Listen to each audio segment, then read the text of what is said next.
Welcome, everyone, to Bridging the Divide, Negotiating Liberties and Conflicts, which is this year's commemoration of Leslie's retreat in February of 1775.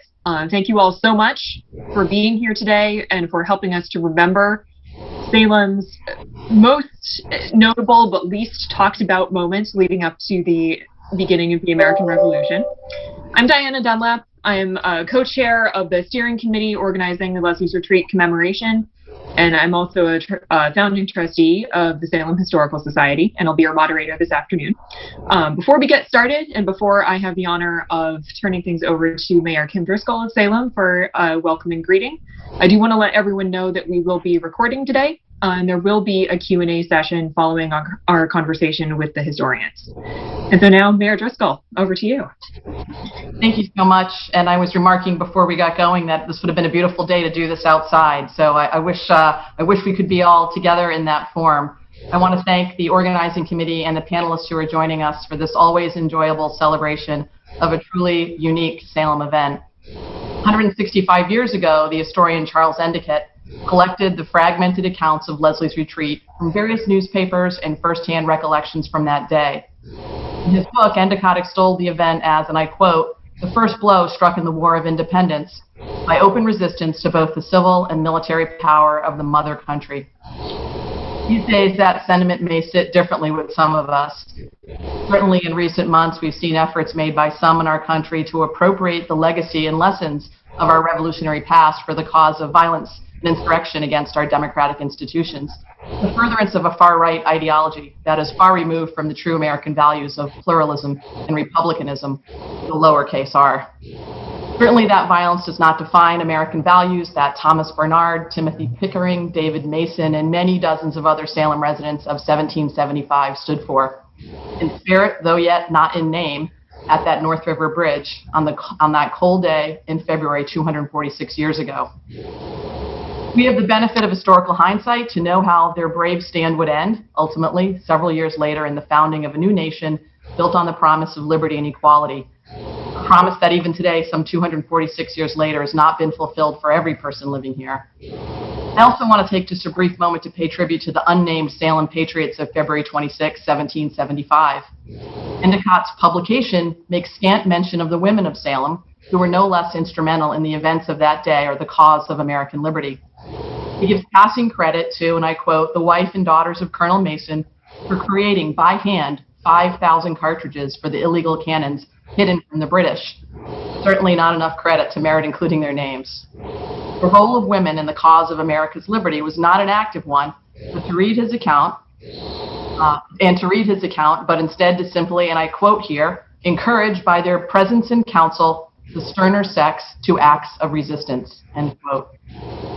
That certainly hardly seems to do justice to, for example, Sarah Tarrant, a North Salem resident who, according to historical accounts, boldly called out to the British soldiers as they marched the short distance over the bridge. She defied them to tell their superiors that they were on a fool's errand and that they lacked courage.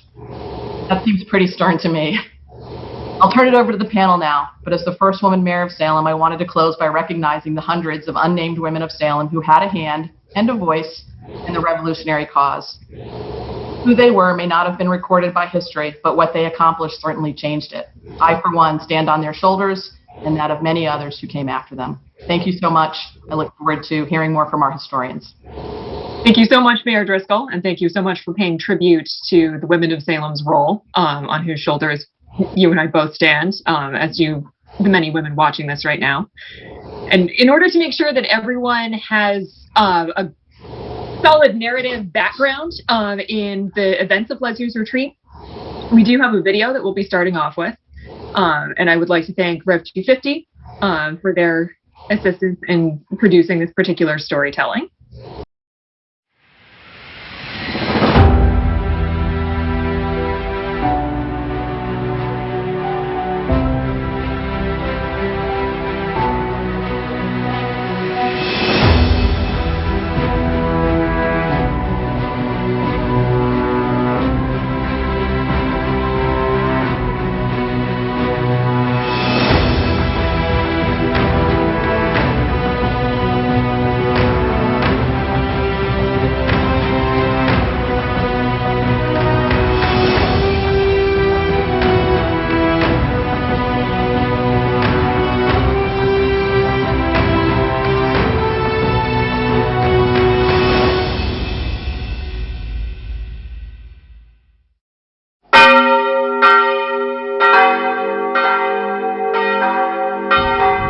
Marblehead. I'm a member of the local regiment here, organized under John Glover, who's a local ship owner, and a lot of us are fishermen here in town. Well, as British subjects, we've been thinking a lot about what's been going on in Boston and watching all the tumult that's been happening there, and we're a little skeptical about the British regulars. We're also skeptical about the British bringing ships into our harbor, and they brought into the harbor a ship called the Lively and anchored it just out there off the fort. Well, that ship sitting out there at anchor was watching every ship that came in, and one of the ships came in had a bunch of muskets in it in a box. Those muskets were for us. Well, they held on to that ship for a while. They didn't see the muskets in it, even though they had inspected it. And under the cover of night, we were able to get those muskets ashore. So we're all armed, and we're ready for whatever's to come. But I want to tell you about what happened today. Today, another ship came in, the Sea Venture. We didn't think a whole lot of it when it came into the harbor, and it anchored under the guns of the Lively. But long about 11 o'clock or so, 11:30, we started to notice a few soldiers, or at least I did, soldiers coming on deck. And when the townspeople started to go to afternoon services, a lot more soldiers came on deck. And they started coming ashore in waves and landing at Holman's Cove.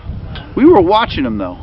And there they gathered, and eventually they got under Lieutenant Colonel Leslie, somebody we know well because he was over in Salem for a while and he's been over here.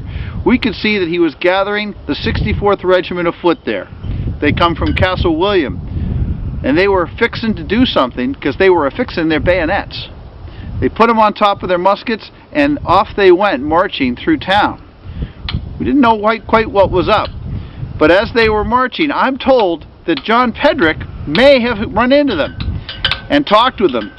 And I think he's run off to Salem to let people in Salem to know that they may be coming for some ammunitions that are stored over there in Salem. I don't want to tell you too much, but there are some cannons over there.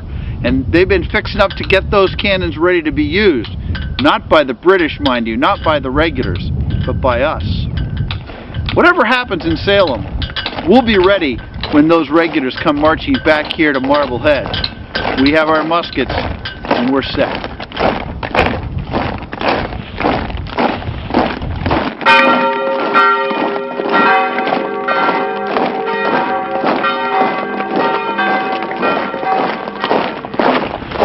Major, fall out skirmishers and let the men take a breather. Gentleman's magazine, you say? Oh, odd finding you here. I've only a moment. You have to understand, this isn't an ordinary powder raid. I'm under orders from General Gage concerning ship's cannons, 12-pounders in fact.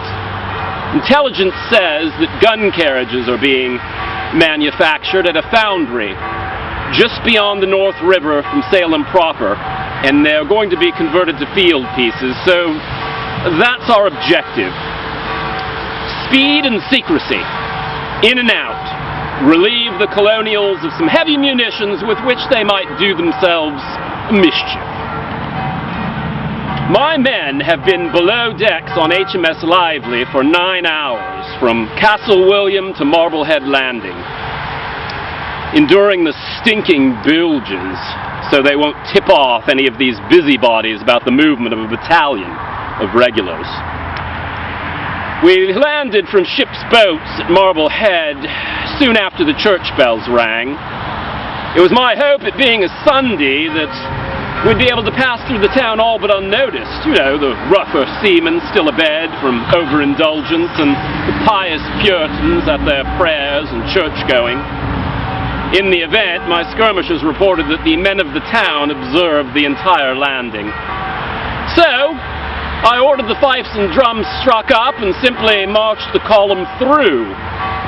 Townsfolk did rag the men a bit as we marched up the street, and, more's the pity, a fair few of them set off to herald our arrival. We've made good progress so far. Men are lightly equipped without their greatcoats and bedrolls to make time, and we're very familiar with the terrain. We were bivouacked in Danvers just last summer. But let's face the facts. The auguries are no longer very auspicious. We've given up the element of surprise, and they may be scrambling to move the guns or hinder our progress even now. I'll tell you the one thing I'm not worried about: any practicable threat to my detachment. The 64th are regulars, warlike and well-drilled. I'm hard-pressed to think of a force in the continent that could stand up to 300 fixed bayonets of these men for very long.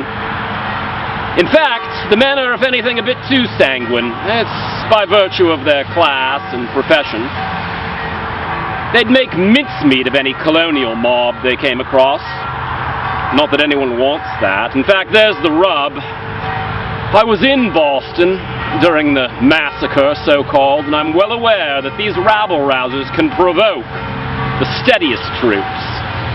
And the last thing, the very last thing I, or General Gage, or our masters in Whitehall want is a political incident. There's a feeling that the next one might set off a powder keg. Nevertheless, orders are to cross the bridge, North River, and try to find those guns, and we are on the King's Highway, so steady the course. We'll cross it, even if we have to press the crossing. And now we really must get on. Major, reform the 64th, column of 4s.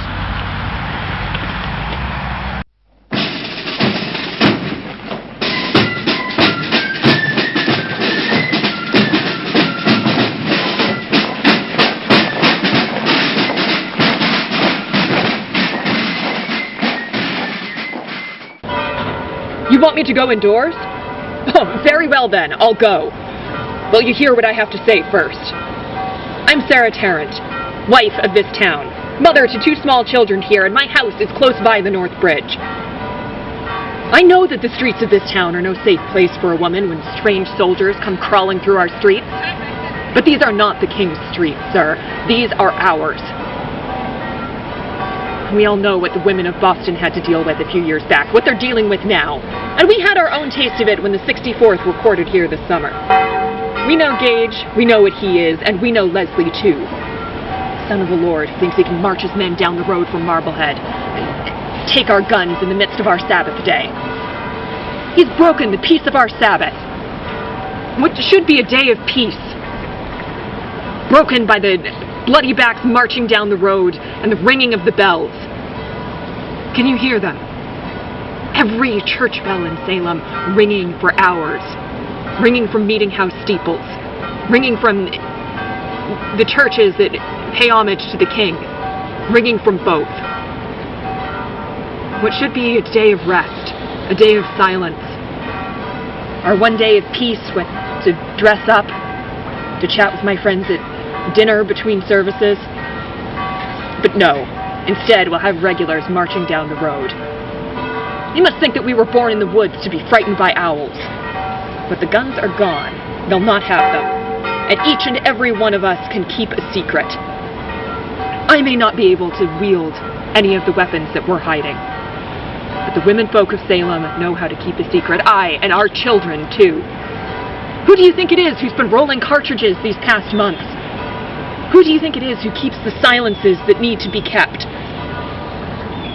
We can match our menfolk for ardor in the service of our country, even though our service is different. And we will guard the guns to the last man and to the last woman.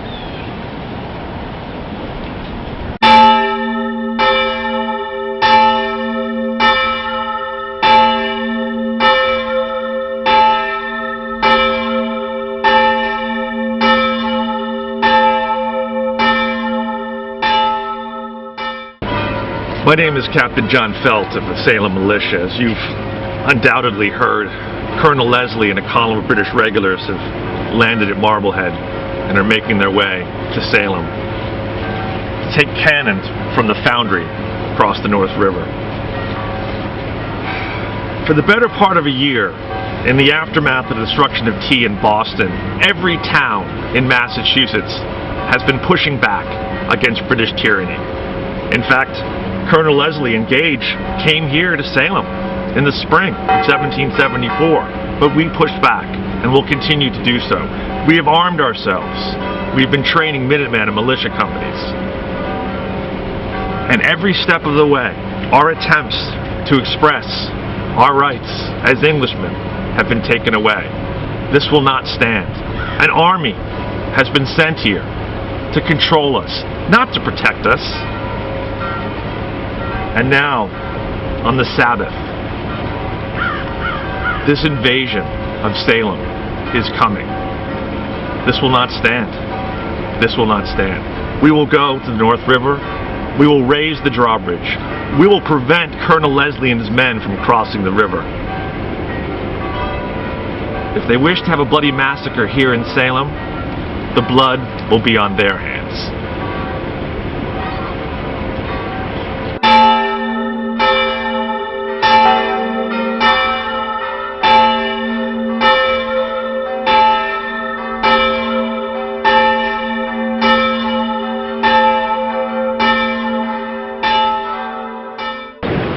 They are coming as we knew they would be.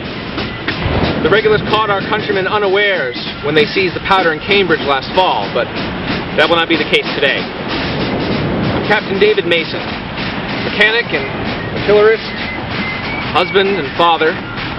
My wife and I do all we can to keep our family safe, but she and our children take their own risks, helping the other families feed, clothe, and supply the militias, going so far as to rolling our ammunition cartridges.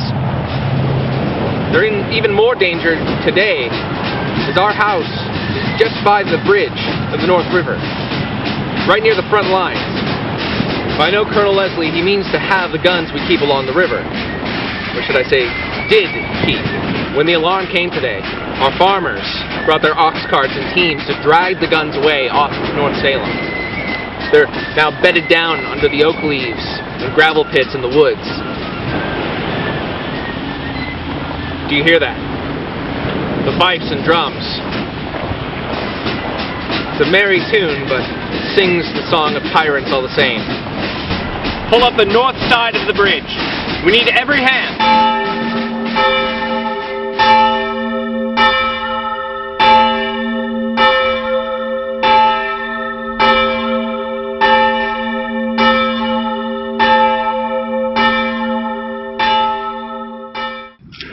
Good day. Yes, I'm afraid I have cancelled divine service today.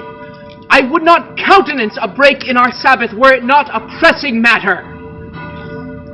It is well known that a great faction in our country, in this town, in my own congregation, by now will never submit to ministerial rule. My exhortations they obey authority mean nothing to them when they see this authority as mere arbitrary power, and so long as there are soldiers marching through the streets of Boston.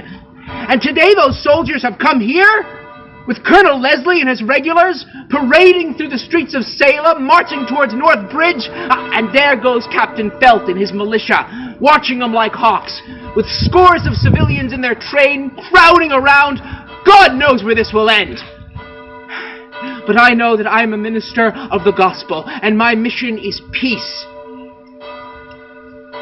If those soldiers fire, provoked or not, it will be a greater massacre than the one 5 years ago, and it will instantly plunge our country into bloody war. It must not happen. I do not believe that I can reconcile these two foes, but we can bring them to negotiate. We must do everything we can with God's help to prevent them from shedding innocent blood.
Well, welcome back, everyone. I hope that we've all been dramatically refreshed on the stories leading up to Leslie's retreat and the events themselves. And so now that we all have a clear understanding of the narrative of what happened on that February day in 1775, I think it's time to consider what this history might mean, to ask some questions about it. And so to that end, I am pleased and honored to introduce our three speakers today. Professor Robert Allison of Suffolk University and Harvard Extension School here in Massachusetts, chair of Revolution 250, which is dedicated to telling and engaging the stories of the revolution leading up to its 250th anniversary, and also author of a wide and engaging variety of works on the period. Professor Peter Hoffer of the University of Georgia, who is the author of this excellent monograph right here, Prelude to Revolution, the Salem Gunpowder Raid of 1775, who's looking to learn more about Leslie's retreat. This is the book that you need to read. And Professor Truno Suzet of DePaul University, historian of the Black Atlantic and of antebellum and colonial America, and author of The Revolutionary Black Roots of Slavery's Abolition in Massachusetts, as well as an upcoming work on Black Freemasonry. And we are pleased and honored to have all three of you here. And I do have a couple of questions about Leslie's retreat to kickstart our discussion today. I think we'll start off with considering a question that arose for me and all of the organizing committee members as we were thinking about how this event compares to what came right before it and what came right after it. We, with the benefit of historical hindsight, almost 250 years later, frequently compare Leslie's retreat to Lexington and Concord, to what happened just a few months later when the first shots of the American Revolution were actually fired not very far away from here. But in 1775, in February, Salemites didn't know exactly when and where the war that seemed to be on the verge of outbreak was actually going to start. They didn't know that future history. They didn't have that benefit of hindsight. And so how would they have been making sense of this event at the time? And how does it compare to acts of urban violence that had happened in Massachusetts previously, in particular to the Boston Massacre 5 years earlier?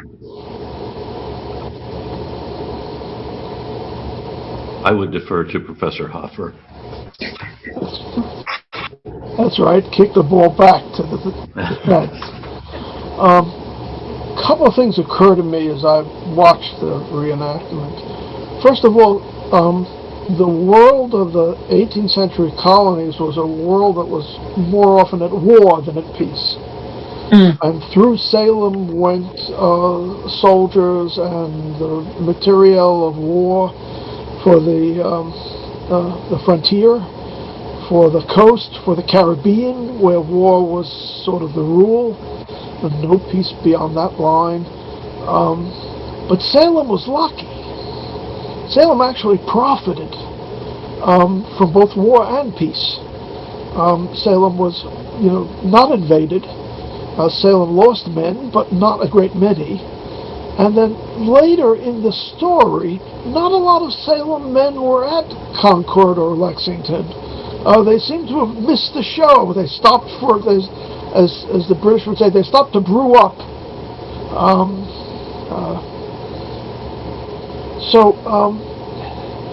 We have to think in terms of localities. Rather than, this is a continental or even a British colonial event, this event is in a particular place that's different from even Boston, which is another colonial town. It's different from Newport, that's different from New York, and so on. So I want to stress the locality of this, to the context, the proper context for this really is Salem and its environs, not even New England.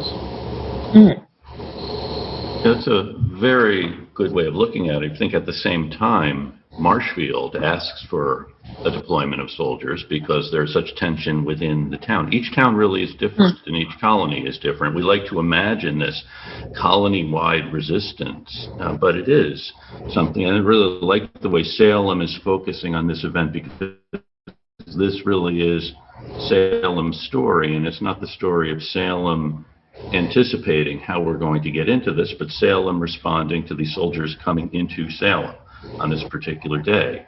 And the cannon are in Salem. I mean, it's a good place to get cannon off of a ship because it is such an important port. So, and just thinking too, each side at this time is really trying to avoid violence. And that's the reason the soldiers are there, is to take the cannon away so that the colonists won't have the wherewithal to fight. But you think about what the news of the arrival of the Tea Act in 1773, one of the first responses had been to go and attack the home of the tea merchants. And I think the leaders of that particular exercise realized that if they are the ones provoking violence, it's going to end badly for them. Each side is trying to avoid violence at this point, and if violence comes, they want to make sure it's the other guys who started it. If I can add to these wonderful points, both to kind of emphasize the importance of local experience, and then also to think about this issue of violence. It's certainly the case that within New England towns, particularly port towns, you had various forms of violence occur. Certainly historians have tried to talk about the nature of that violence. Is this violence extra legal? Is it legal? Is this violence that arose actually in support of various laws, procedures, traditions, or was it somehow violence that was meant to create a disruption? And so framing violence in that way, I think, also helps to situate the significance of kind of local crowd actions. And I think that even though I'm making an argument here that's kind of putting a lot of New England towns together, I do think there's an argument that could be made for much of the violence that happened in towns happened in ways where it might remain constrained, arose from, Pope's Day is an issue, impressment riots, if you're thinking particularly like a place in Boston, but in some ways you would have acts of crowd violence that would arise out of concerns that to some degree were constrained. And I do get the sense that in Salem, the stakes were so high that even though people are dealing with these regulars in a very local instance, there was this sense of kind of not knowing how much more significant violent interaction could become. Just to back up a little bit and to chat a little bit about some of those localized acts of violence that you're mentioning, would you mind very quickly introducing the audience to what Pope's Day was and to what an impressment riot was? Sure. Peter or Bob, do you want to? Well, November the 5th, remember the 5th of November, gunpowder, treason, and plot back in the early 1600s, and I'm fuzzy. It was Penny for Old Gay, yeah. Yes, so, yeah. A group of Catholics tried to blow up the houses. It came to be a thing in Boston sometime toward the end of the century. I could be wrong, at the end of the 1600s. And every year on November 5th, you would have gangs of longshoremen, dock workers, ship caulkers, sailors, really tough guys who would parade through the streets of Boston with an effigy of the Pope on a wagon, and sometimes an effigy of a political figure they didn't like. And they would stop at every tavern demanding refreshment, and they were carrying torches, singing songs, and then typically there was a North End group and a South End group. Identical groups, actually, in demography, in occupation, and so on. But when they met in Dock Square, they would start a brawl, and each side trying to capture the other one's pope. And if the South Enders captured the North End Pope, they'd hold it to the Common and set it on fire. If the North Enders captured the South End Pope, they would have a bonfire in front of Faneuil Hall. And this was an annual event. And there was some in Boston who said, oh, this is just let off a little steam one day a year, 364 days a year. They're hardworking folks. And others said, it's really not a good thing to have them smashing windows and parading. Bob, are these the same people who are known as the Sons of Liberty? They become the Sons of Liberty, yes, because when the phrase Sons of Liberty is used by a British parliamentarian, Ebenezer McIntosh, who's the leader of the South End group, knows a good phrase when he hears one. For years, he's been the leader of the South End mob. Being the leader of the Sons of Liberty has much more of a panache to it. So that's it every year, November the 5th. Now, I heard a rumor that it's whispered down through the years, and it was John Adams who actually started this rumor, that they used to meet in a sailmaker's attic, and they planned some of these events. Yes. So it was easy to shift that into the Stamp Act demonstrations, or whatever you want to call them, and to create a kind of ready-made street mob. Yes. Whenever you needed protest. Yes, as Chernow mentioned too, in 1747, when the British Navy impresses sailors off of merchant ships in the harbor, there's this ready-made mob, which also includes a lot of women who take British officers in the Navy could stay ashore. Their men had to stay on the ships for the obvious reason the men might desert. This is a small town. We know where these people are staying. So this mob grabbed these guys out of bed and paraded them down to the governor's residence and said, release the men and we'll release these officers. This mob has a great deal of power, and Governor Shirley warned that if something isn't done about the democratical nature of their constitution, we're heading for big trouble here. A warning the British government in the 1740s didn't take seriously. So I apologize for waxing on about Pope's Day and impressment when my colleagues probably have more eloquent things to say about either one. But, Boston is a lawless place, and it's probably the reason why General Gage wanted to move the capital to Salem, because Salem is a safer place. You don't have this mob that can intimidate the authorities in Salem. And so I'm thinking about the comparisons between Boston and Salem. Boston obviously being much larger, historically is the capital of the province. It has much more of this mob kind of element to it, which is to be expected in 18th century seaports too. How do you think Salem compares in terms of Salem's history of violence? Salem is obviously a lot smaller. I think it's about 5,000 people in terms of its population at the time. Feel free to correct me on that. But how do you think that Salem's background compares in terms of what the townspeople would have expected of violent interaction in the street? Well, it's certainly true that these towns don't have police forces in the way we think of police forces today. I mean, you have a sheriff, you have constables, but much of the local order rose out of this really kind of delicate, balanced compromise between colonial officials, officials from Great Britain, and then these various groups within the towns themselves. Moreover, I think it's important to remember that as you move further into the 18th century, you have the proliferation of all sorts of associational groups, the Sons of Liberty, for example, being one of those kinds. So it's on the you have these very local experiences of community, where communities are reflective of people knowing each other and dealing with each other on a regular basis, and systems of oversight, of surveillance, but that really come out of, if I might use the word, a kind of consensual model of understanding society. Deference. A lot of historians suggest that one of the ways that the peace is kept, or at least the peace is restored, is a form of legalized deference. They're called bonds or sureties to keep the peace. So important people in the town will stand alongside you when you've been arrested for, breaking and riot and drinking, public drink, and so on, and they will go bond for you. In other words, they'll put up co-signed the bond.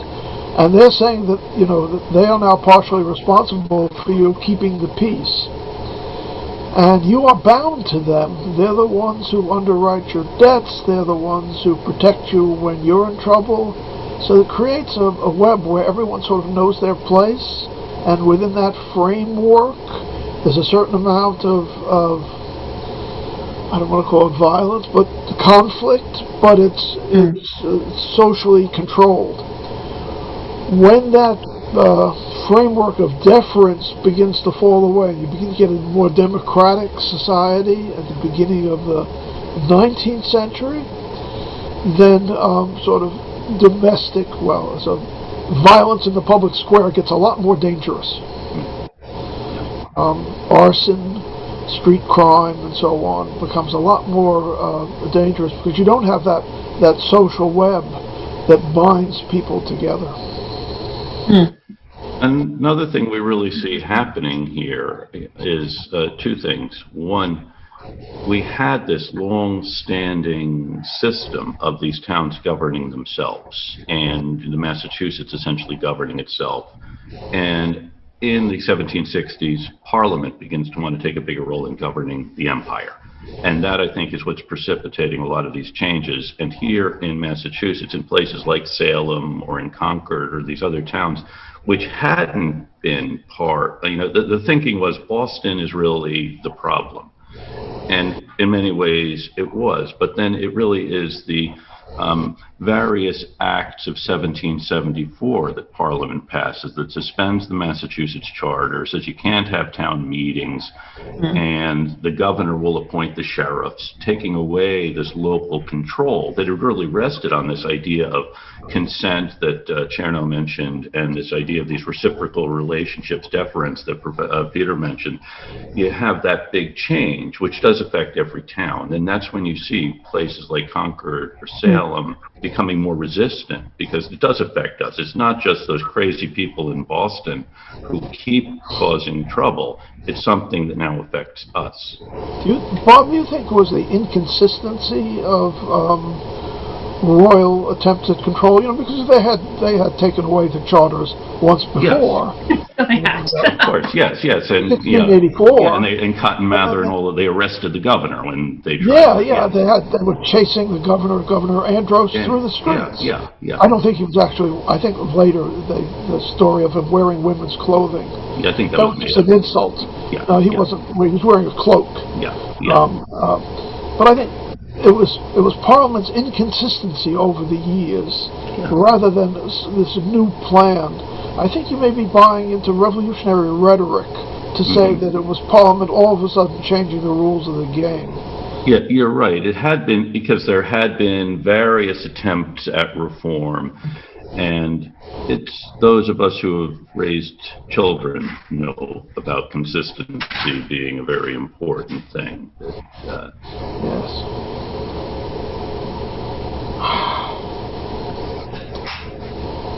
To expand a little bit on the concept of both a consensual sense of order and also of a hierarchical sense of order that's starting to get disrupted. Both of those are fascinating, and I think they really help us to understand more how 18th century people actually would have seen their world as opposed to how we see ours or see theirs looking back on it. Expanding on a couple of points there, one question I do have is how those senses of order may have helped to keep a lid on resistance and unrest from working class Salemites and enslaved persons in the town. And also how the role of the charter, thinking back to, I think Salem actually is probably more familiar than many towns in New England today with the revocation of the charter in the 1680s, because that goes on to have a huge effect on the witch trials. That episode in our history for which this town is famed for better and for worse worldwide probably would not have happened, at least the way it did, if that political situation had not occurred.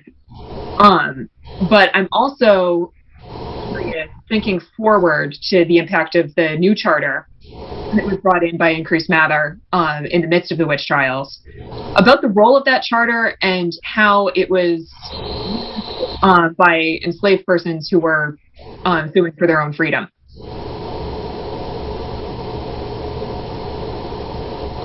Well, I think one way to start to answer that question is to think about this broad question about what a differential society meant. And so, in the context of enslaved people, the experience of being bonded, I think it's important to remember that the institution of slavery historically existed for a very long time. But it's also important to remember that no person who's ever enslaved has ever wanted to be enslaved. So you have all these instances of challenges to the institution of slavery. And so, for example, in New England, if an enslaved person was baptized, what then would be the political consequences? Would that grant them political freedom? Throughout New England towns, the decision is no. Baptism into a congregational church does not mean that that enslaved person is going to be made free. And so you can have a society that is hierarchical and deferential and that supports the institution of slavery. That does not mean that the enslaved people are living in a system that they agree with. And then this sets up the importance of at least the rhetoric of new ideas of freedom by the time you get to the late 18th century. And it speaks to, in some ways, the kind of broader significance of Leslie's retreat. And I think this was mentioned briefly in the wonderful clip that you saw, when enslaved people are seeing this, right? What kind of reflection does this provide them? How are they taking, all prior critiques of their own enslavement, and perhaps seeing that through a new political lens, because they're witnessing not just contingent change, they're witnessing what seems to be a very dramatic change between the relationship of Americans and British. And in this case, we're talking about British regulars, right? So we're not necessarily, so in terms of the class issue, to some degree, that becomes kind of normalized. These are quote unquote middling class, lower class people kind of on both sides of this divide who are being forced into this relationship of conflict. And so for people of color, Africans, and indigenous people, I think this is providing them a new way of framing their prior critiques of slavery and of colonialism. Well, there's another dynamic here that slaves in Salem were almost certainly working at the docks or as domestics. I tend to think of slaves as, the Carolina rice fields or the Chesapeake tobacco or in the Caribbean, where the slavery is entirely different. Slavery is never, to my mind, a good. But slaves in Salem would have had a lot more freedom with their time and to sell their labor and to earn money for themselves. And I think that's why you see New England, Massachusetts, and New Hampshire leading the way, followed by later Vermont, which is an independent republic for a long time. They're the first to just get rid of slavery. No more slavery in the law. They strike it down either in the constitutions, in statutes, or in a series of court cases. And I think that's because of the nature of the breakdown of this sort of system of where you stand in New England.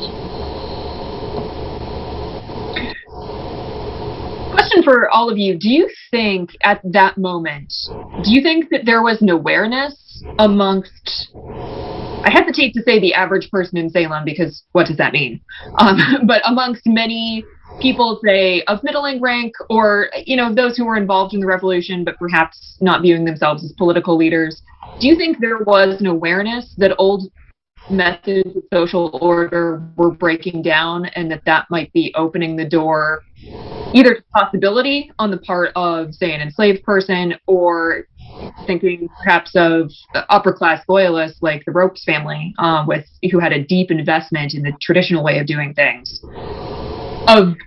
Did they feel that their social order was irreversibly coming apart? I'm not sure if anyone really ever feels their social order is coming apart, but I definitely think we see the challenges to the institution of slavery coming out of the rhetoric these people are using about, the love of liberty is implanted in every human breast, as a poet at the time put it, and the petitions people are making, and the connection between, it was, I think, in 1773 when a group of enslaved people in Massachusetts petitioned the General Court saying, we expect great things from men who have made such a stand for the cause of liberty. That is, they're using these words that do have a meaning. And, of course, the men working on the docks or the men or women working as domestics are hearing this and seeing this. And so what does this mean?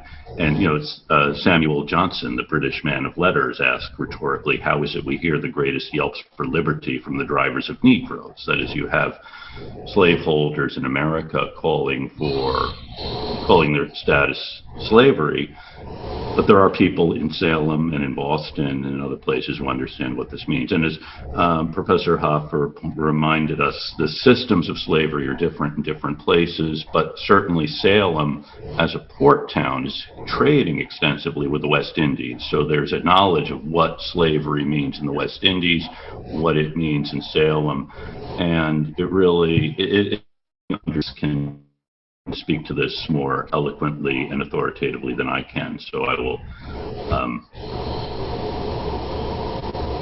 Well, that's fantastic, Bob. If I can add to that, and also in some ways to link back to your question, Diana, in terms of what's changing for the colonists, I think they are increasingly being forced to think beyond their localities.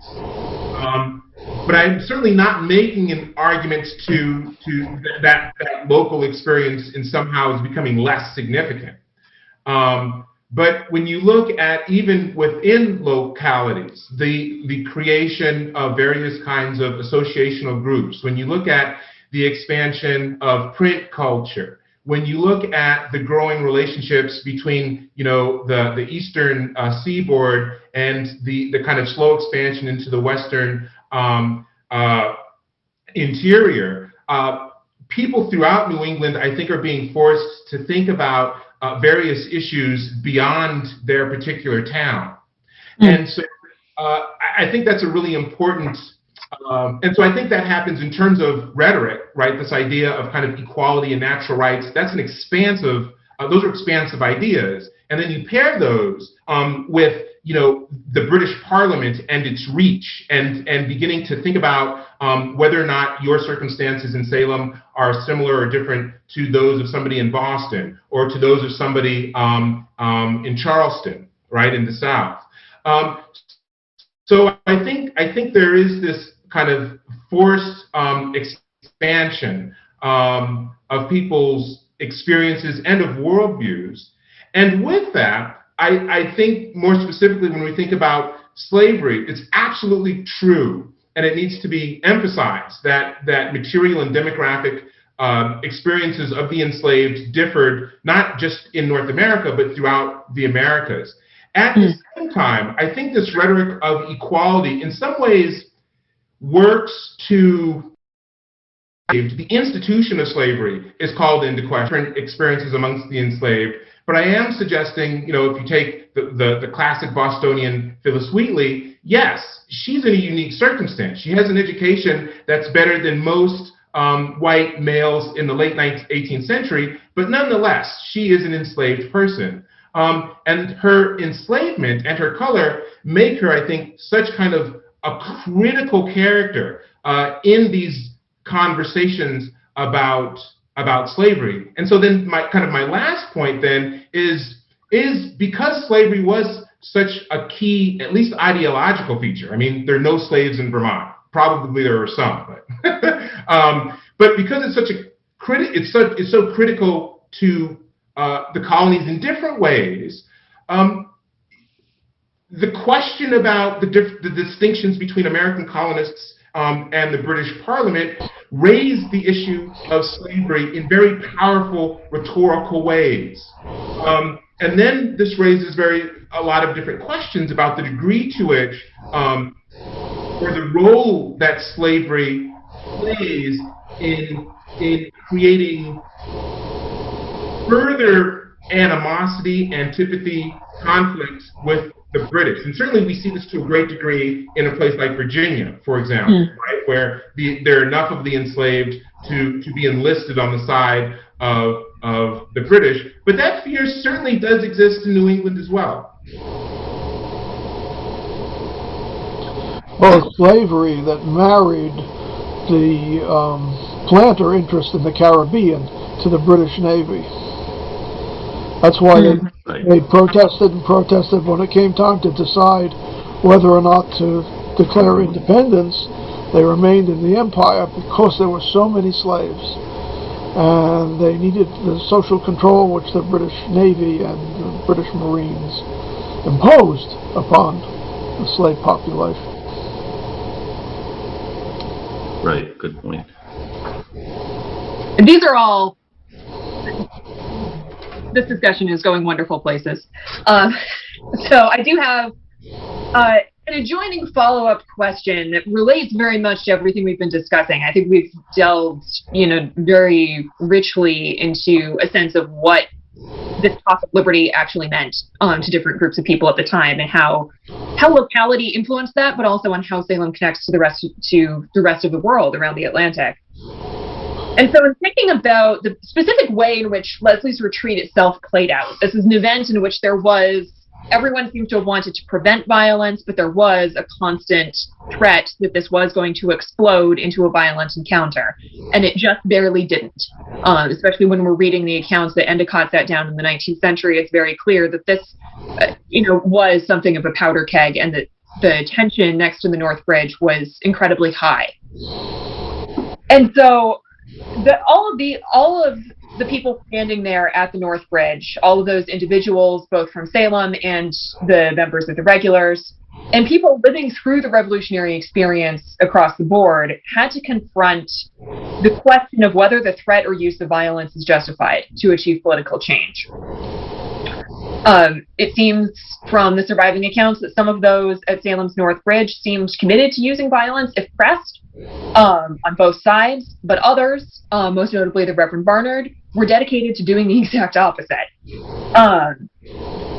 And so considering all of these perspectives from the time period, their sense of how society was ordered at the time and what the meaning of liberty was for different groups, how can we better confront the legacy of that experience of violence during the Revolution, or the threat of it, at events like Leslie's Retreat?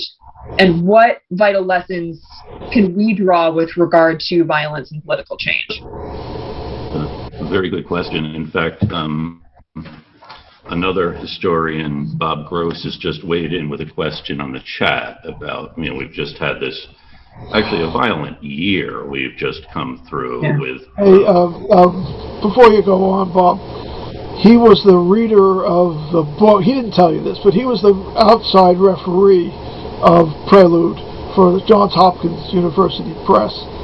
So, thank you, Bob. Good. But we have, in a big way, sanitized the memory of the Revolution, yes. Which the way we haven't the Civil War, or World War I, World War II. Mm-hmm. And I think seeing the violence of the past year in communities where people do know each other, as people knew each other in Salem, or people knew each other in Boston, it should force us to rethink this whole conception of political violence and think that things were mainly peaceful when, in fact, they weren't. And so that, I think, again, I generally tell people we historians often can tell you what did happen. When we start telling you either what should happen or what will happen, you should turn and run, because we often don't know. But this was a period, as you said, where violence is there, and each side seems to be trying to avoid it, which seems counterintuitive, since the 300 British troops are coming armed, and they're coming to get these cannon that are being refitted, and the cartridges that the women of Salem are making, and that threat is always there.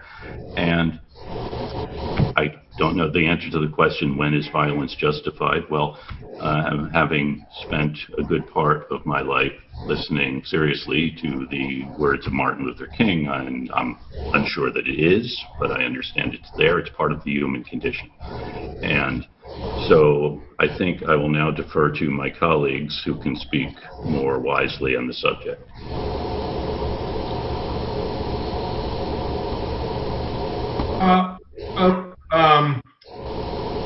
So I think the question of the threat of violence is an excellent question. I think that when we ask it, we also should not presuppose, we should recognize the ways in which violence works in society. So in other words, the American Revolution allows us to think about violence in terms of these conflicts between colonials and the British.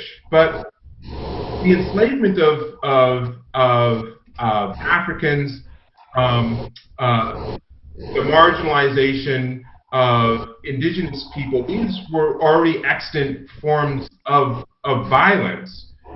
So that were sanctioned by a broader paradigm of colonization. So I'm in agreement with Bob, that I think it's important to recognize how violence begets violence. And it's also important to remember how various forms of violence might already be endemic within a society. So then the question becomes, if you have forms of violence that are already built in, what is the proper response to those forms of violence? One of the things that happens throughout New England towns, including Salem, is that growing numbers of Americans begin to manumit or free their enslaved people. Now, this happens, I think, for a variety of different reasons. In Massachusetts, it's interesting in the way that it seeks to end its enslavement. And here I'm kind of responding to, I guess, trying to pull back to one of the questions that was asked in the Q&A, I think, about the relationship between the Massachusetts Constitution and the service of Black patriots. And so I think there might be some linkages there. I certainly think that the rhetoric of revolution pushed a lot of New Englanders to begin to rethink how violence was already endemic in their society. And I think led a lot of New Englanders to free their enslaved people. That happens with conditions, and I don't want to take more time talking about that. But I just want to highlight this point that we should think about violence in all of its forms as we're thinking about particular instances of violence. A couple of general comments. First of all, empire is all about violence. Second, colonization. We who are early Americanists are talking now about colonist imperialism. You don't have Salem without violence. I mean, the town itself. It escapes a lot of the violence of the internal wars, but you don't have Massachusetts without violence. The story, I don't want to argue that we are the violent species, but we are. And as I said in my very first remarks, that the 18th century was a century of imperial war and Native American war, and it wasn't just Europeans fighting Native peoples. It was native peoples. If you go into we're learning more about the Far West, where native peoples were killing one another over resources. Who gets the buffalo? Who doesn't? This is a story of Homo sapiens, not so sapiens. Now, what's his name? Steven Pinker suggests, is that the right name? Mm-hmm. Suggests that we're getting less violent.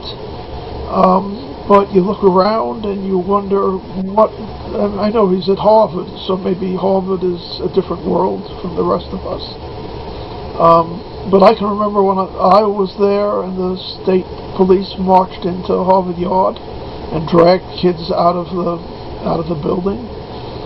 So Harvard isn't exempt from violence. This is, you're asking us. I don't want to. I think you're unfair. You're asking us really to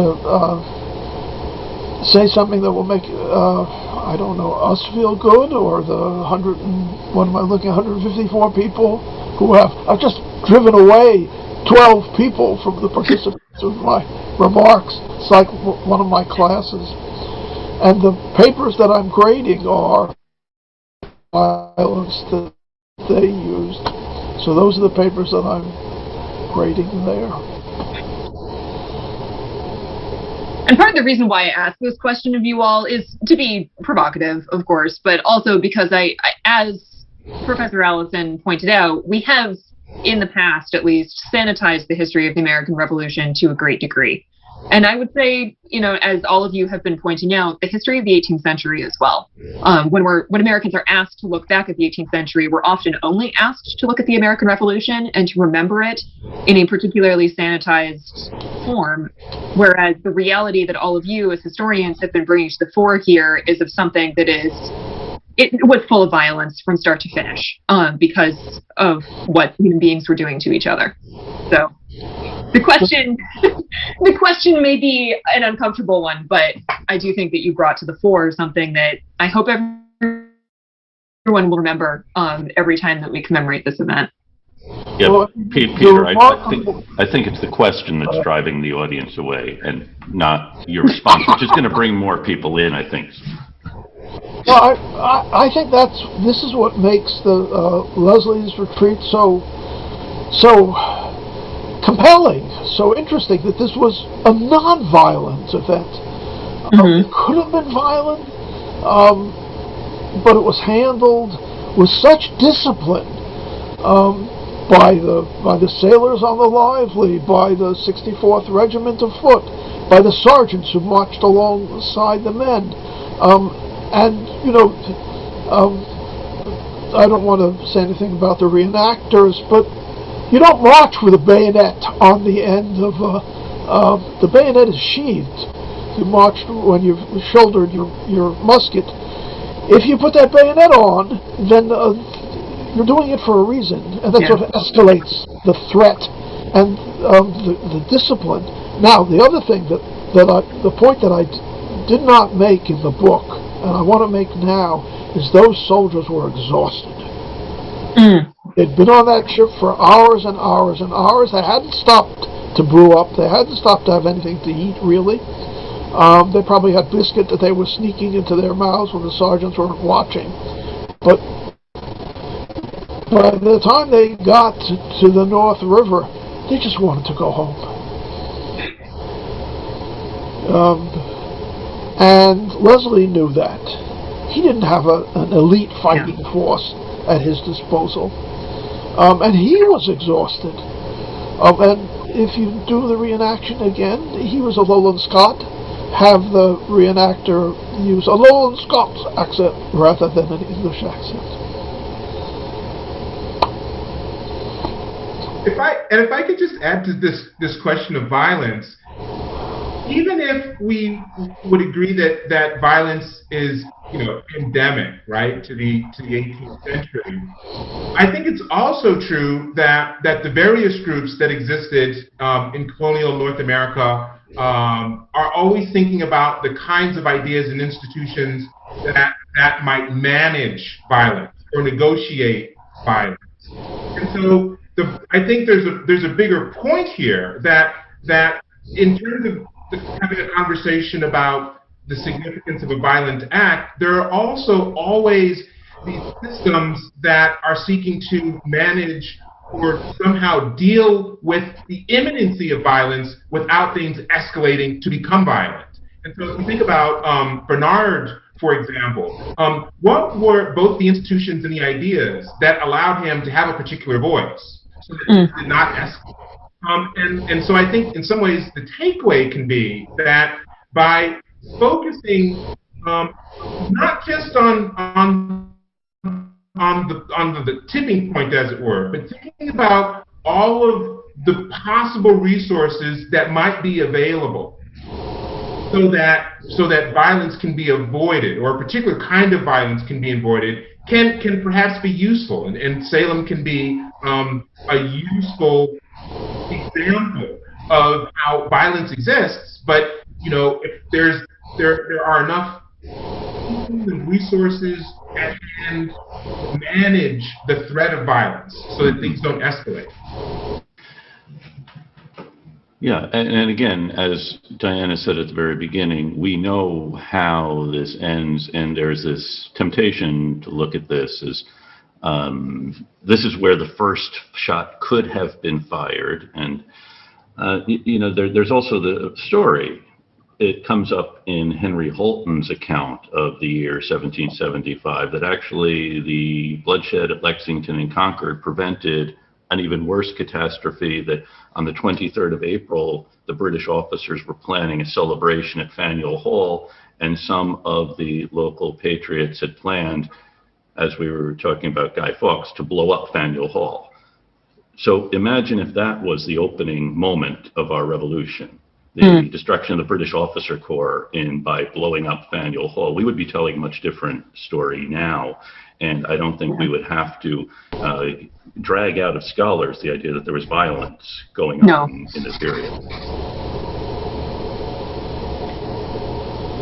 Any final remarks before we shift over to the next phase of our commemoration? I just want to thank the City of Salem for commemorating this event and keeping alive the story of the revolution, and allowing us to help reinterpret it. So thank you. Thank you for being here. All right, so we will return shortly for a question and answer session. We do have the Q&A function open for the audience to pose questions to our conversationalists. But before we dive into the Q&A, I am going to turn the celebrations over to historian, educator, and Salemite Charlie Newhall, who will be presenting our inaugural Leslie's Retreat Award. Hello, can you all hear me? I don't see I hear you, but not see you. Okay, how do am I supposed to turn myself on so I can? Just click on with video. Yeah, it doesn't, I don't have anything that says video. Down in the lower left-hand corner. Audio setting, I don't see anything there in the view I have. Jonathan, can you help? It's a rare moment when the seniors are instructing the youngers on how to use this technology. I'm working on it, Charlie. Okay, my screen doesn't give me anything that says. Hold on just a moment, everyone. I can just talk. Yes, yeah. You looked great in the video too. Why, thank you, Bob. Whoever's hosting this should be able to. Working on that, Jonathan Lane from okay. 250 and Mass Historical Society. Jonathan, let me know if you want me just to go ahead without. Yeah, just go ahead, Charlie. I'll work. Okay. Well, first of all, Diana, thank you for hosting. You're doing a terrific job. And, of course, thank you to our three distinguished historians for being here. I am a teacher at St. John's Prep in Danvers, and have been involved with this for a few years, playing Lieutenant Colonel Leslie, playing Reverend Barnard, and this year a Marblehead sailor. But before I even say anything else, I want to say that this whole event really depends upon Stacia Kraft, Diana Dunlop, and Becky Putnam, who are really the coordinators of this. They're the trifecta chairs of this event, and have just been terrific pulling it together. And in its inaugural year, this year, the Salem Resistance Award are given in honor of those individuals who have made significant contributions to the public history and understanding of the Leslie's Retreat historical moment. We begin this award with 4 distinguished recipients. The first 3 are, in fact, our prominent historians who have spoken so generously with us today. All have written and spoken about the importance of the events of February 1775 in Salem to the story of the American Revolution, and more broadly about the American Revolution and that moment writ large. First, you may know, of course, because Diana held up the book, is the author of Prelude to Revolution, the Salem Gunpowder Raid of 1775. Certainly the most comprehensive study of Leslie's Retreat. He has spoken in Salem on a number of times and remains fresh and detailed in his study of this event as witnessed by today. For his graciousness in coming back to Salem, either in person or digitally, we are immensely grateful. Suffolk University professor of history, Robert Allison, is the founder of Revolution 250, the official semi-quincentennial history collaborative commemorating the American Revolution, as well as the president most recently elected for the Colonial Society of Massachusetts. His wide scholarship on the rich history of New England in the 18th and early 19th century and his outreach well beyond the walls of academia have served the public very well. He is the author, among other things, of a wonderful short history of the American Revolution published by Oxford University Press, and as testament to his outreach, he's also done at least 2 courses that I know of for the great courses, one on the age of Franklin and the other before 1776 on colonial history, which I think would include 1775 in Leslie's Retreat.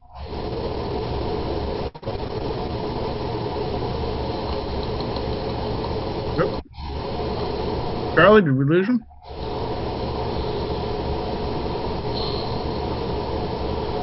Have we lost Charlie? I think we may have. Oh dear. So, just as he was about to get to the pinnacle with Cherno Sisse, who Hardly. And we've lost Diana. Peter and Bob, this has been an honor. It's been great having you with us. Oh, I'm still here. I just have a temperamental computer. Okay. Diana, do you want to walk through some of the Q&A while we wait for Charlie to come back? Sure, absolutely. So while we're waiting for Charlie to return with the remaining recipients of the inaugural Leslie's Retreat Award, we can get started on our Q&A, make some good use of our time. It looks like we've got a few questions coming into the chat. So to begin at the beginning, we've got a few that have been answered. You've lost me? Yes, you're back. Are you back, Charlie? Excellent. Oh, I'm back. I'm sorry. Can I jump in wherever I left off? Did you hear? Yes, absolutely. What I said about Please Bob? do. Yes, so we're ready to hear about Cherno. Oh, now you can see me. Hello. Okay. I think you already heard everything I said about Professor Allison. Yes. Okay. We did. DePaul University Associate Professor of Religious Studies, Cherno M. Sisse Jr., has distinguished himself as an historian of the Black Atlantic and Revolutionary era, particularly with regard to the wider Boston area, Freemasonry, Prince Hall, and the wider story of the roots of abolitionism in the area. As you heard, his research focuses on that intersection of religion, Black political thought, identity, and community formation. He certainly helped us today to think broadly about the paradox of enslavement and liberty in light of the events of the American Revolution. Lastly, but certainly not least, As co-chair of this year's annual Leslie's Retreat celebration and the visionary who spearheaded the effort in 2017 to commemorate the anniversary of Leslie's Retreat annually in the city of Salem, Stacia Kraft has made this all a reality. As a reporter from the Patriot Ledger wrote 2 years ago, Stacia is a dynamic and civic-minded force of nature.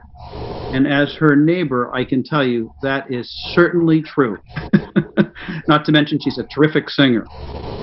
She said, Stacia said in that report, "I'm a history buff. I was blown away that this event wasn't commemorated. It had been bothering me, and I had been bothering people about it for years. Well, she did something about it, and for that we are grateful and in her debt. All four of you, congratulations. Thank you for all the work that you do to bring Leslie's Retreat to our awareness, and more importantly, to an understanding of it more broadly and how it fits into the American Revolutionary story." Thank you. You're welcome. Thank you so much, Charlie. Thank you, Charlie. All right, so let's take a look at those questions that we've got stacking up in the Q&A.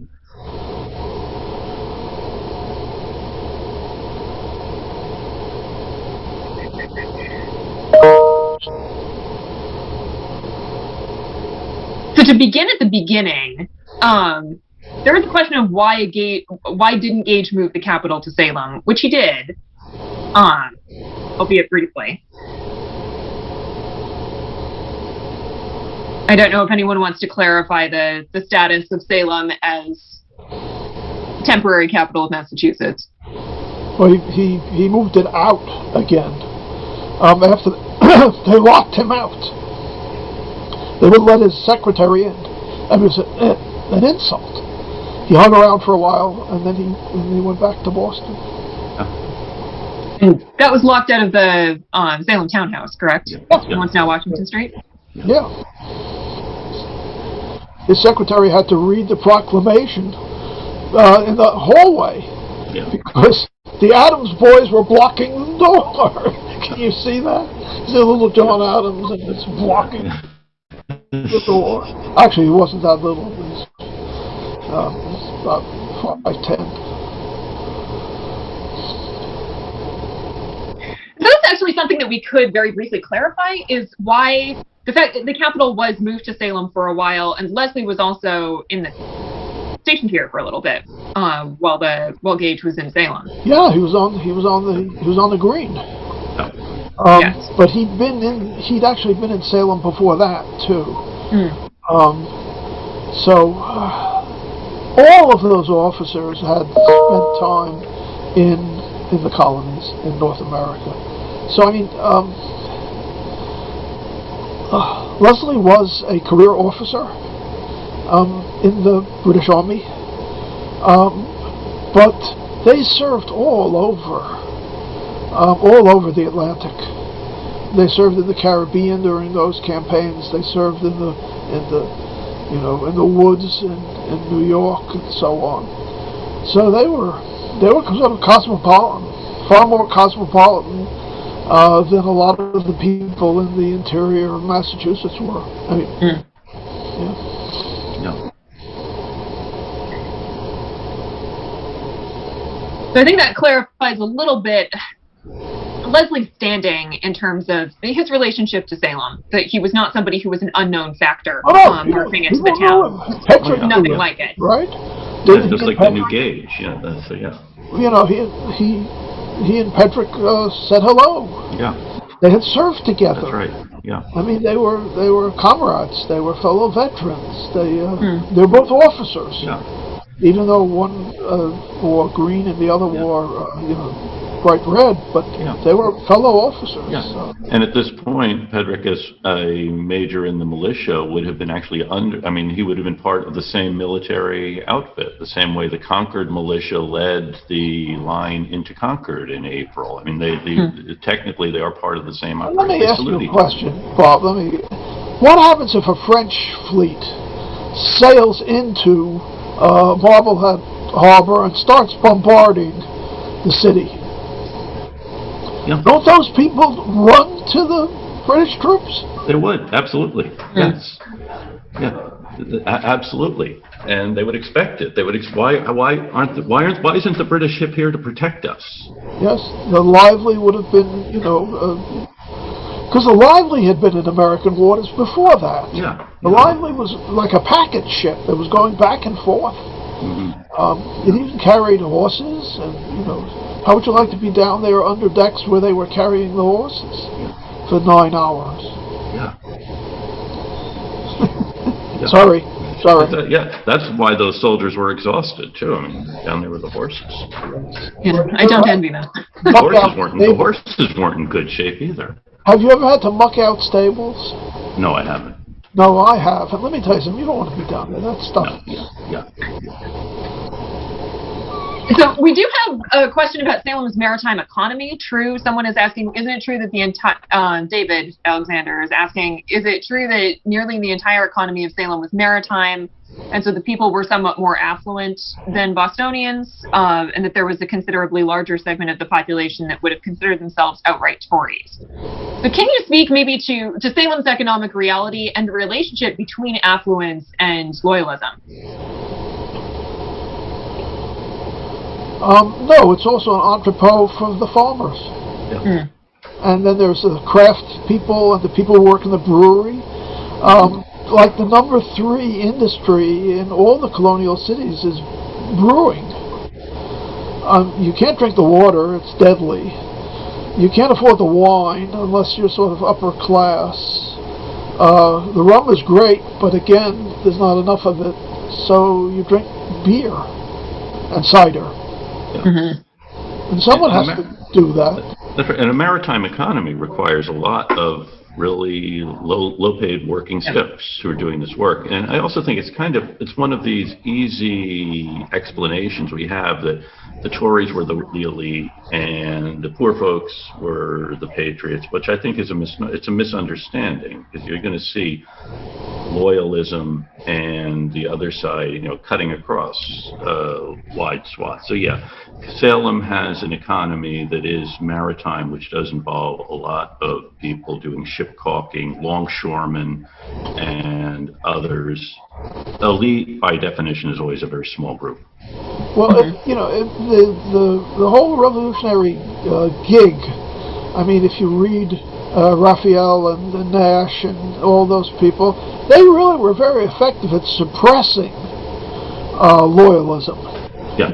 You couldn't publicly say anything about the Parliament or the king that was complimentary, because they'd shut you up. Oh yeah. And not just economic repression, but violence. Mm-hmm. They would beat you up. Yeah, and one of the things that happens during this, because 1,100 loyalists leave Boston, many of them had come from other parts of Massachusetts. When things got tough in their towns, they're driven. That would seem to take out a big part of Boston's merchant economy, but a lot of North Shore folks come down to Boston in the wake of the Revolution. And it's one reason why after the Revolution, the capital stays in Boston. And so you have a migration of folks into Boston after the Revolution from places like Salem, and Boston has a better harbor. I'm sorry, this is about Salem, and I invariably change the conversation to Boston. My apologies. We'll cycle you back. So one question that does pop up in the chat is, were the regulars coming for the gunpowder and cannon the cause of Salemites choosing to support the revolution? Do you think that there is a direct correlation between people's political views and a change in political views in this event? Well, just do a mind experiment. Gage, excuse me. Gage didn't send Leslie to Salem. All right, just take that out of the story. Isn't there still a revolution? Mm-hmm. Easy answer. Yeah. In terms of thinking about the public memory of Leslie's retreat, someone has sent in a question asking whether do you think that, so quote, do you think that just like Prescott and Dawes never get the credit for the Midnight Ride, that the only reason that this incident has remained in the shadows in the eyes of the larger public is because the expression the shot heard around the world has simplified the experience of Lexington and Concord, and that's what has been recorded in high school history textbooks, especially? Or do you think that the fact that this event ended peacefully has caused it to be eclipsed?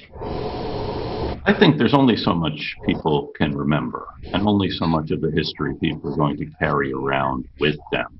You know, we historians always lament the things people don't know. On the other hand, if people would remember history, 3 of us would be out of work. And so, but, you know, there's only so much people can remember. But also, it's really up to people who treasure history to keep the memory alive, to tell these stories, and to do research into what happened. Because all kinds of things are happening all over, and it's really up to us to give voice to them or understand them as a way of understanding this world. And, you know, one of the points that Peter's book makes is to emphasize contingency. And contingency generally doesn't play well when you're trying to create a narrative arc that people, to go to Bob's point, are going to remember and re-remember. And so I think this episode is so important because it speaks to this issue of contingency and how you can have both continuity and change happening at the very same time, even within a kind of a broader watershed moment.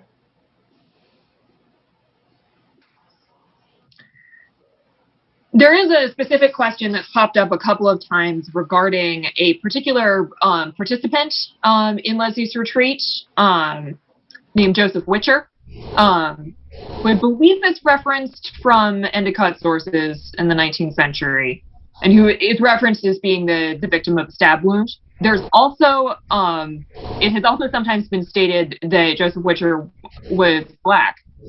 So can you speak to whether his race is known, and whether we know for a fact that he was indeed the victim of a stabbing? I thought it was a scrape. You know, those military historians seem to love bayonets. There are all kinds of different bayonets. If the British bayonet was not a sword bayonet, I mean, it was not like that. But if you got stuck with that, you didn't walk away. No. So I think that's kind of an embellishment. So it's winter. He's wearing heavy clothing. He's wearing 2 or 3 layers of. I'm not worried about about infection. We'll send him to the surgeon. You know, that's the big problem with stab wounds. What it does is it drives the clothing, which is dirty and everything else, and you die from either septic shock or later just infection.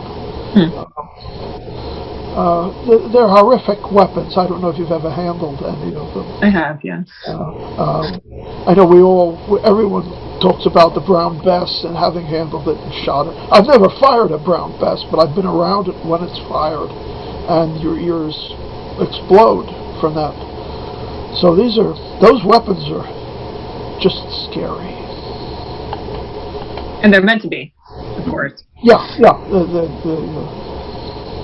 And any documentation at all on Witcher's race? That I'm honestly not sure, I have to say. An interesting unanswered question, perhaps. Well, remember, someone's thinking about the Boston Massacre, right? True. So one of the victims is... I think he's an African American. I mean, I think he was born here. So I don't think he's an African, but... All right. So I believe that we will have to wrap up the Q&A. Thank you to... there's so many cues. There are so many cues. So I will put one last question. Could we say that intimidation was a weapon to overcome deference in an unequal society? I thought that was a pertinent question. It doesn't overcome it. It reinforces it. There's another question from Bob Gross. The question of violence is not whether people were injured or killed, but rather how in the years leading up to 1775 the threat of mob violence affected the choices people made. Could we say that intimidation was the weapon to overcome deference in an unequal society? I think you gave a pretty clear That's an answer to that. interesting Anyone question. else want to chime in?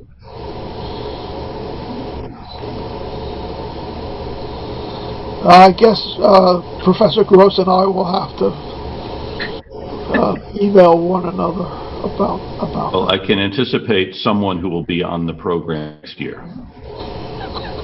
Yes. Oh, we go back a long way. Well, I'll leave you to sort that out amongst yourselves. Thank you very much to all three scholars for joining us today, and to all of you for in the audience for listening, for posing excellent questions. I'm sorry we didn't get to them all. I will attempt to stay on for a little while and answer any additional questions as possible through the chat. But thank you all so very much indeed for supporting the commemoration of Leslie's Retreat and helping us to carry the memory and the meaning of this event further into the 21st century. Thanks for coming, and we will see you next year. In person. Bye. Bye.